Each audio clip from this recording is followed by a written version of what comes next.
আল্লাহর লানত এবং গজব নাজিল হয় সুদখোরের উপরে। যে সুদ দেয়, সুদ দিয়া লোন নিছে, সুদ গ্রহিতা, তার উপরে সুদদাতা, সুদের লোন দাতা আর সুদের লোন গ্রহিতা, এর উভয়ের উপর আল্লাহর গজব নাজিল হয়।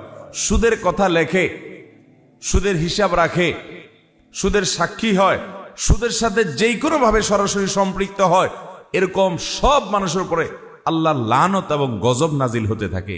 ভাইরে, টাকা কামাই করে নয় পাহাড় বনায় ফেললেন, আমি বুঝলাম সুদের কারবার করে আপনি কোটিপতি হয়ে গেলেন একদিন, বুঝলাম, কিন্তু সুখের মালিক আল্লাহ যদি আপনার উপরে আল্লাহর গজব নাজিল করার ফয়সালা করে রাখেন, আপনার টাকা আপনাকে সুখ দিতে পারবে? পারবে না ভাই, বিশ্বাস করেন, পারবে না। হারামখোরদেরকে আল্লাহ তাআলা সুখ দেন না। আপনি দেখেন অনেক চকচকা ফকফকা গাড়ি বাড়ি নিয়ে চলে, কিন্তু সুখটা নাই। সুখটা ভেতরের জিনিস, ভেতরের জিনিস বাহির দেখে বোঝার উপায় নাই যে সুখের কি অবস্থা। মাথাতে পাপন্থ দেখে সুঠাম দেহের সুন্দর একবারে রাজপুত্রের মতো একজন মানুষ দেখবেন, অনেক হ্যান্ডসাম, দেখতে মনে হবে যে লোকটা কত সুখে শান্তি জানিয়ে আছে, তার ভেতরে ক্যান্সারের রোগ হয়ে থাকলে সে জানে সে কি বহন করে বেড়াচ্ছে। ঠিক না বেঠিক?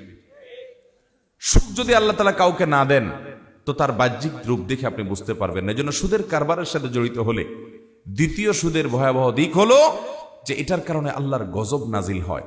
আপনি সুদের কারবার করে অনেক পয়সা কড়ি বানায়া আপনি জেনে শুনে হারাম জানার সত্ত্বেও আপনি সুদের কারবার করে পয়সা কড়ি বানানোর পর দুনিয়ার সব আলেম ওলামাকে দাওয়াত দিছেন, মক্কার মসজিদুল হারামের ইমামদেরকে, শেখ সুদাইদ, সুরাইম, মাহের আল মুআইকিলি, আব্দুল্লাহ আল জোহানি, আরো যারা আছেন সিনিয়র জুনিয়র ইমাম, মুয়াজ্জিন, খতিব, মক্কা শরীফের, মদিনা শরীফের সবাইকে দাওয়াত দিয়া খুব ধুমসে খাওয়াইয়া হাদিয়া তোফা দিলেন।